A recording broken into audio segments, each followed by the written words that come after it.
जो कन्हैया है वो गैया चराने के लिए जाते हैं अपने ग्वाल वालों के साथ। ढेर सारी लाखों गैया। देखिए, अगर आप लोग जाते हो गैया चराने के लिए तो 2-4 गैयाएं लेके जाते हो, लेकिन मेरे कन्हैया ऐसे नहीं थे कि 2-4 एक आध 2 गैया छुड़ा ली और लेके चले चराने के लिए। ऐसे नहीं, लाखों गैयाएं रहती थी आगे आगे और कन्हैया मेरे पीछे पीछे। और महाराज सारे ग्वाल बाल कन्हैया सब पीछे पीछे चल रहे हैं, सारी गैयाएं आगे आगे चल रही हैं। अब जो कन्हैया हैं वो थक जाते हैं, सारे ग्वाल बालों से कहते हैं चलो भोजन करते हैं, बड़े थक गए, पेट में चूहे कूद रहे हैं, कब का गैया को कब से देख रहे हैं, गैया को चराते चराते चराते चराते थक गए, चलो कछु खाए लियो जाए। कन्हैया बीच में बैठे और सारे ग्वाल बाल उनके घेरे में बैठ गए, गोला बना के बैठ गए। बीच में कन्हैया, सारे ग्वाल बाल गोला बना के बैठ गए। महाराज अब सब अपना भोजन खोलते हैं। अब जो बच्चे होते हैं वो भी स्कूल जाते हैं, वो भी लंच खोलते हैं, गोला बना के बैठते हैं, अपना लंच खोल के खाते हैं। महाराज इसी तरह भगवान है, वो भी अपने ग्वाल बालों के साथ बैठ करके भोजन कर रहे हैं। अब कन्हैया तो कुछ लाते नहीं थे, उनका वो थोड़ा थोड़ा सारे ग्वाल बालों के भोजनों में से चख लेते थे, उनका पेट वैसे भी भर जाता था। अब सारे ग्वाल बालों का भोजन चख लिए। महाराज भोजन चख लिए। अब मधुमंगल जो है उन्हें कहते हैं कि मधुमंगल आज तुम कहाँ लाए हो, रोज हमें कछु ना कछु खवाए देते, आज काय को ना खवाए रहे, कहाँ बात है गो। अब जो मधुमंगल है अब वो घबरा रहे हैं अंदर ही अंदर, अब क्या खिलाया जाए महाराज। अब वो धीरे से पाम दबाए दबाए निकल जाते हैं और वहां पर जाके 3 दिन की बासी कढ़ी जल्दी जल्दी पिए जा रहे हैं कटोरा भर के, कि सोच रहे हैं अपने मन में कन्हैया पी लेगा तो ये 3 दिन की बासी कढ़ी कन्हैया को कैसे पिलाऊं। अब महाराज कन्हैया पीछे से भागे आए और जो मधुमंगल है उनके हाथ से कटोरा छीन के उनका मुंह चाट लेते हैं। अब जो कढ़ी उनके मुंह में लगी हुई थी वो चाट लेते हैं। तो आकाश से ब्रह्मा जी देख रहे थे। अब ब्रह्मा जी जो है वो देख रहे थे महाराज। अब जो कन्हैया है वो कुछ देर बाद देखते हैं कि अरे सारी गैया कहाँ चली गई। अब वो सारी गैयाओं को ढूंढने जाते हैं। अब जैसे ही ढूंढने गए तो वहां पर देखे एक भी गैया नहीं दिखी। अब वो थक गए ढूंढते ढूंढते। अब वो फिर लौट के आए ग्वाल बालों के पास। अब जैसे ही देखते हैं तो यहाँ पे ग्वाल बाल भी गायब। महाराज पता है कौन ले गया उन्हें?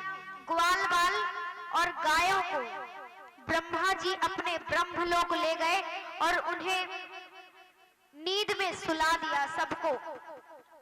महाराज देखिए, अब जो कन्हैया है वो नेत्र बंद करके जब दिव्य दृष्टि से देखते हैं तो उन्हें पता चलता है कि अरे जो मेरे ग्वाल बाल और गाय हैं वो ब्रह्मा जी ब्रह्मलोक लेके गए हैं। तो वो वही ग्वाल बाल वही गाय पृथ्वी लोक पर भी प्रकट कर देते हैं। अब जो ब्रह्मा जी हैं वो अपने मन में सोच रहे हैं कि ये कैसा आश्चर्यचकित की बात है, यहाँ मेरे ब्रह्मलोक में भी वैसे ही गाय वैसे ही ग्वाल बाल और पृथ्वी लोक पे भी प्रभु तुम्हारी लीला कैसी है महाराज।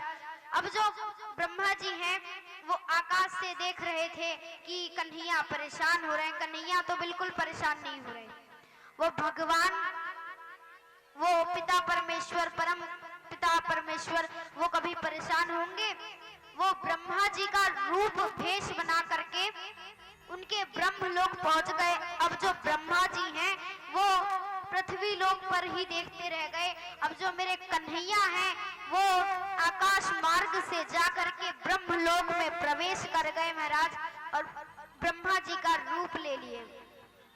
अब जैसे ही गए द्वारपालों ने उन्हें प्रणाम किया। अब वो जाकर के ब्रह्मा जी के आसन पर विराजमान हो गए। सब जय जयकार लगा रहे हैं ब्रह्मा जी की। अब जो ब्रह्मा जी हैं वो थक गए देखते देखते, अरे कन्हैया भगवान कहाँ चले गए। कृष्ण भगवान देखने लगे, जब कृष्ण भगवान उन्हें नहीं मिले तो वो अपने ब्रह्मलोक आए।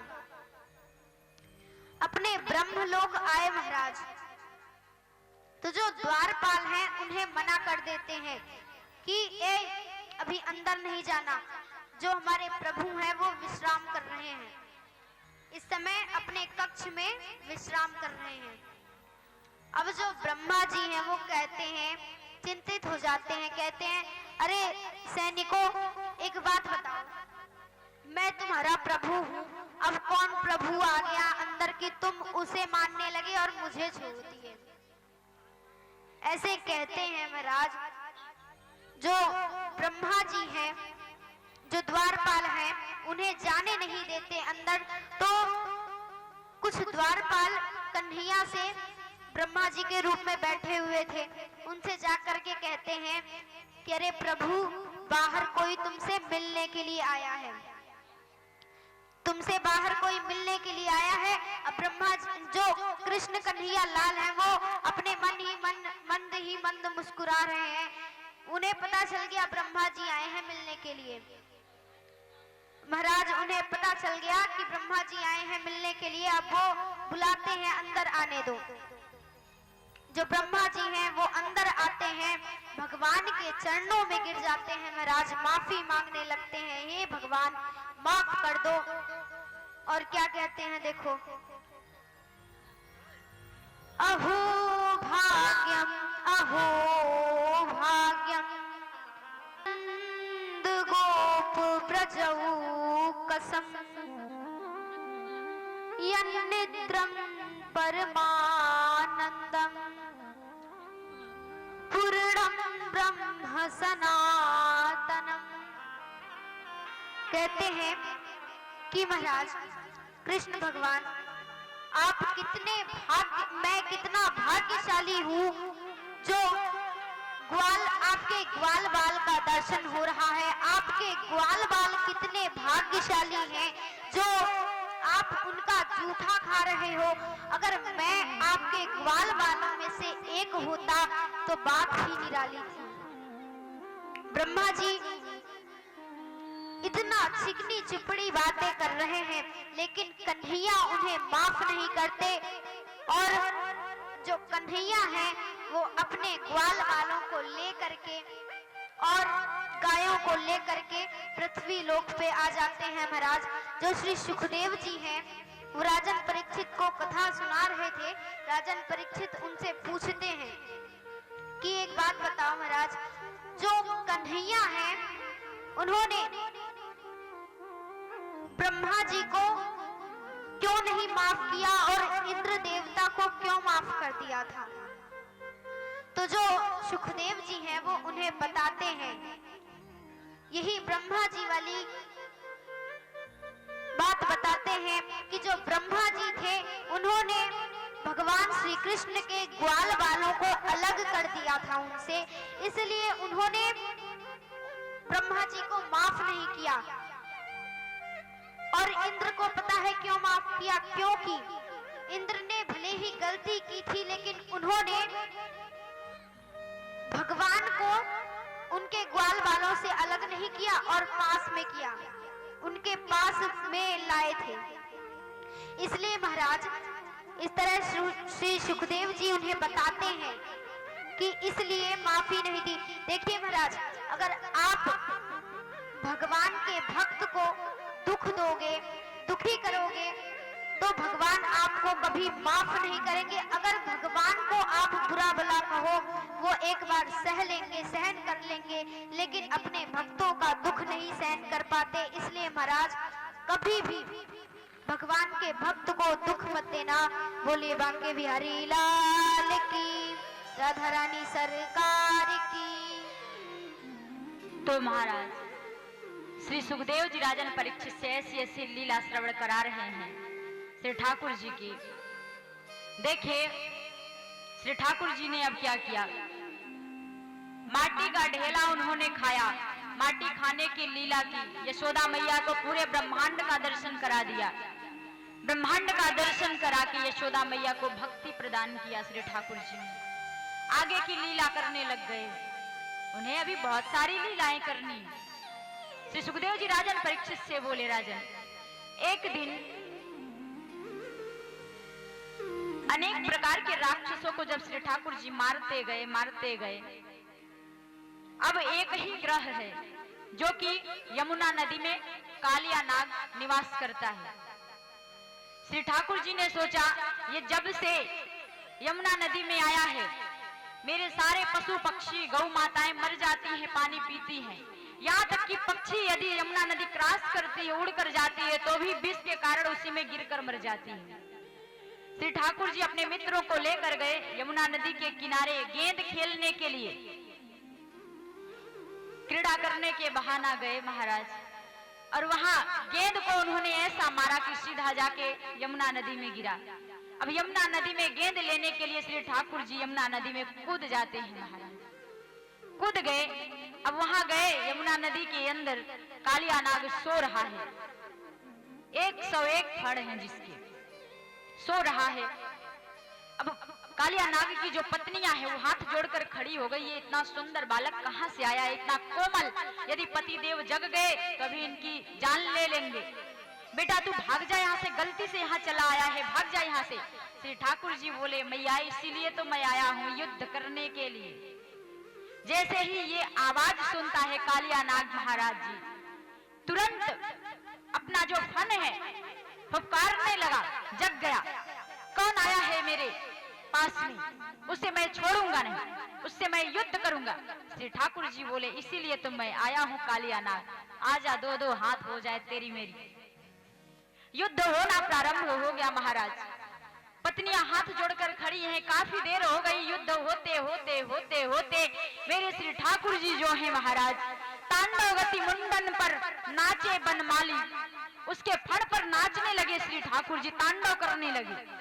शेष नाग जो हैं हंसने लगे, अरे वाह श्री ठाकुर जी का देखो कैसे नाच रहे हैं, मेरे सिर पर कैसे नाच रहे हैं, कितना आनंद आ रहा है। अब कालिया नाग युद्ध करते करते महाराज थक गया, एक एक फड़ में एक को दबाते गए श्री ठाकुर जी, उसमें से रक्त बहने लगे। उसकी पत्नियां समझ गई कि अब मेरे पति देव बचेंगे नहीं, तब हाथ जोड़कर खड़ी हो गई कि श्री ठाकुर जी हमने समझ लिया कि आप कौन हो, लेकिन बहुत देर रह गई, अब ऐसा मत करो, हम तो बड़े सौभाग्यशाली हैं, मेरे पति देव बड़े सौभाग्यशाली हैं कि जो आप उनके सिर पर तांडव कर रहे हैं। श्री ठाकुर जी बोले, ये कैसे, हम उसके फड़ को तोड़ते जा रहे हैं, मारते जा रहे हैं, आप कह रही हो कि हम सौभाग्यशाली हैं, ये कैसी बात हो गई। पत्नियां बोली, प्रभु आपसे एक बात कहें। श्री ठाकुर जी बोले, कहो। बोली कि एक बात बताओ, आप राजा बलि के यहाँ गए थे तो उनके सर पर आपने एक चरण रखा, उन्हें बहुत कुछ प्रदान कर दिया, उनके सर पर आपने एक ही चरण रखा, वो अपने आप को सौभाग्यशाली मान रहे थे, लेकिन आज प्रभु आपने दोनों चरण रखकर नृत्य कर रहे हो मेरे पति देव के सिर पर, ये तो धन धन हम भाग्य हैं, सौभाग्यशाली हैं मेरे पति देव और हम कि इतने बड़े भाग्यशाली हैं, आज आप दोनों चरण रख दिए मेरे पति देव तो वैसे ही धन्य हो गए। श्री ठाकुर जी समझ गए तुरंत, उनके पत्नियों को जो है भक्ति प्रदान करते हैं, उन्हें उनके भक्ति से प्रसन्न चित्त हो गए। अब देवियां कितनी चालाक थी कि ऐसा बात बोली कि दोनों चरण रख के मेरे पति देव को पवित्र कर दिया है आपने। बोली भैया अभी ऐसा नहीं कहेंगे तो अभी पति देव का गोविंदाय नमो नमः, कब से नृत्य कर रहे हैं, अभी चले जाएंगे ऊपर। पत्नियां समझाती है, श्री ठाकुर जी का क्रोध शांत हुआ, कालिया नाग चरणों में गिर गया हाथ जोड़कर, प्रभु सही सही बताओ मुझे बनाया कौन है। श्री ठाकुर जी बोले, हमने बनाया। मेरे अंदर विष किसने भरा, श्री ठाकुर जी बोले हमने भरा। तो बोले हमें क्यों भगा रहे हो, क्यों मार रहे हो, इसमें मेरी क्या गलती है? बोले तुमको हमने बनाया, तुम्हारे लिए रमणक द्वीप स्थान बनाए जहाँ सभी सांप रहते हैं, सभी सर्प रहते हैं, बड़े छोटे सभी, वो जगह हमने बनाया। तुमने यमुना नदी में क्यों आया, मेरे पवित्र नदी में, जो कि गौ माताएं जल पी के मर जाती हैं तेरे विष से। श्री ठाकुर जी बोले तू चला जा रमणक द्वीप में, मैं भेज रहा हूं, अब यहाँ रहने की कोई जरूरत नहीं है। कालिया नाग जाने के लिए महाराज तैयार हुआ, लेकिन फिर से चरणों में गिर गया। महाराज ये जो गरुड़ देव है ना, आपकी सवारी मुझे खा जाएंगे, मैं नहीं जाऊंगा, पहले उनसे सावधान करो। श्री ठाकुर जी बोले अब तुझे कोई कुछ नहीं कर सकता, क्योंकि तेरे गले में हमने पट्टा डाल दिया है। अब देखिए पट्टे की बात आई, ये हम लोग तुलसी का माला पहनते हैं ना जी, तो ये पट्टा पहने हुए श्री ठाकुर जी ने पट्टा डाल दिया है। संसार में दो लोग होते हैं, एक फालतू एक पालतू। जिसके गले में श्री ठाकुर जी ने पट्टा डाल दिया, भक्ति का पट्टा डल गया, वो हो गया पालतू, सांसारिक पालतू नहीं, श्री ठाकुर जी के पालतू। और जिसके गले में कोई तुलसी के माला नहीं है, जिसके मस्तक पर तिलक नहीं है, चंदन नहीं है, वो हो गया फालतू। तो संसार में दो ही लोग जी रहे हैं, पालतू और फालतू। तो सच सच बताना कि कितने लोग पालतू बनना चाहते हो, हाथ उठाओ। शर्म आ रही है क्या जी पालतू बनने? कितने लोग पालतू बनोगे श्री ठाकुर जी के? श्री ठाकुर जी के महाराज पालतू बनोगे, जिस गली से गुजरोगे सब लोग कांपेंगे। देखिए यदि आप तुलसी का माला धारण कर रहे हैं महाराज, ये तुलसी का माला जो है ना, इसका बहुत बड़ा फल प्राप्त होता है। यदि आप चलते चलते आकस्मिक घटना आने वाली है ना, तो वो टल जाती है थोड़े में ही। आप मरने वाले हो ना, तो एक्सीडेंट हो जाएगा, बच जाओगे। और मरोगे ना, जब मर भी गए कैसे भी, तो सीधा गोलोक धाम जाओगे, आपको यमराज छुएगा नहीं। ये सत्य घटना है। तुलसी का जो माला है इसे हमेशा धारण करो। दुनिया का मंगलसूत्र, संसार का मंगलसूत्र सभी धारण करते हो, लेकिन एक बार तुलसी का माला धारण करके देखो, आप कितना आनंद आता है। यदि मुक्ति पाना है, गोलोक धाम जाना है, श्री ठाकुर जी की मुरली की धुन सुनना है, तो एक बार सभी लोग कभी भी वृंदावन में जाना तो कट्टे लेकर जाना। अब ये कट्टे मत समझ लेना, कहने का मतलब बोरी जो होता है, कट्टे लेके जाना, कट्टे में भर के तुलसी का माला लाना। अब पूरे सिकरी वासियों को, रामनगर वासियों को, पैड़ापुर के काफी लोग आए हैं, हर जगह बांट देना जी, यही पुण्य का काम करना, ताकि सब लोग गोलोक धाम जाओ। जितने लोग भागवत कथा श्रवण कर रहे हो, तो कितने लोग तुलसी का माला पहनना चाहते हैं, हाथ उठाए। हम लाए हैं, देंगे जी, लेकिन उस माला का दाम सुन लो, हाथ नीचे हो जाएगा। 1001 रुपए का एक माला। अब सारे हाथ नीचे हो गए। अब इसमें से बताओ कितने लोग माला लेंगे 1001 रुपए का, हाथ उठाओ। अब ये क्या हो रहा है, ये क्या कर रहे हो? 1001 रुपए के चक्कर में ऐसे ऐसे होने लगा, कोई जिम कर रहे हो क्या? महाराज हमें पैसे नहीं चाहिए, हम माला फाला नहीं लाए हैं, मुझे नहीं पता था आप लोग इतने बड़े भक्त हो, माला पहन लोगे, लेकिन अब कभी जीवन में आएंगे, ये तो फर्स्ट लास्ट है कथा। कभी आप लोगों का भाव बना, इच्छा हुई, आप लोग बुलाओगे तो हम दौड़ते भागते आएंगे जी। मेरी इच्छा तो बहुत होती है कथा सुनाने का, हम आएंगे जरूर, और आप लोगों को कट्टे में लेकर आएंगे भरकर तुलसी का माला, और सबको पहनाएंगे। तो ये काम आप लोग कर देना महाराज। श्री सुखदेव जी राजन परीक्षित से बोले, राजन परीक्षित, आज श्री ठाकुर जी कह रहे हैं कालिया नाग को, तेरे गले में हमने पट्टा डाल दिया, तेरे सर पर मेरे चरण के जो है ना चिन्ह पड़ गए, दाग पड़ गए, अब तुझे कोई नहीं छू सकता। मेरे चरण जिसके ऊपर पड़ गए उसे क्या कोई छू सकता है? अब तू जा निर्भय होकर। कालिया नाग रमणक द्वीप में जाता है महाराज, उसे श्री ठाकुर जी भक्ति प्रदान करते हैं, उसके मुक्ति होती है। बोले श्री वृंदावन बिहारी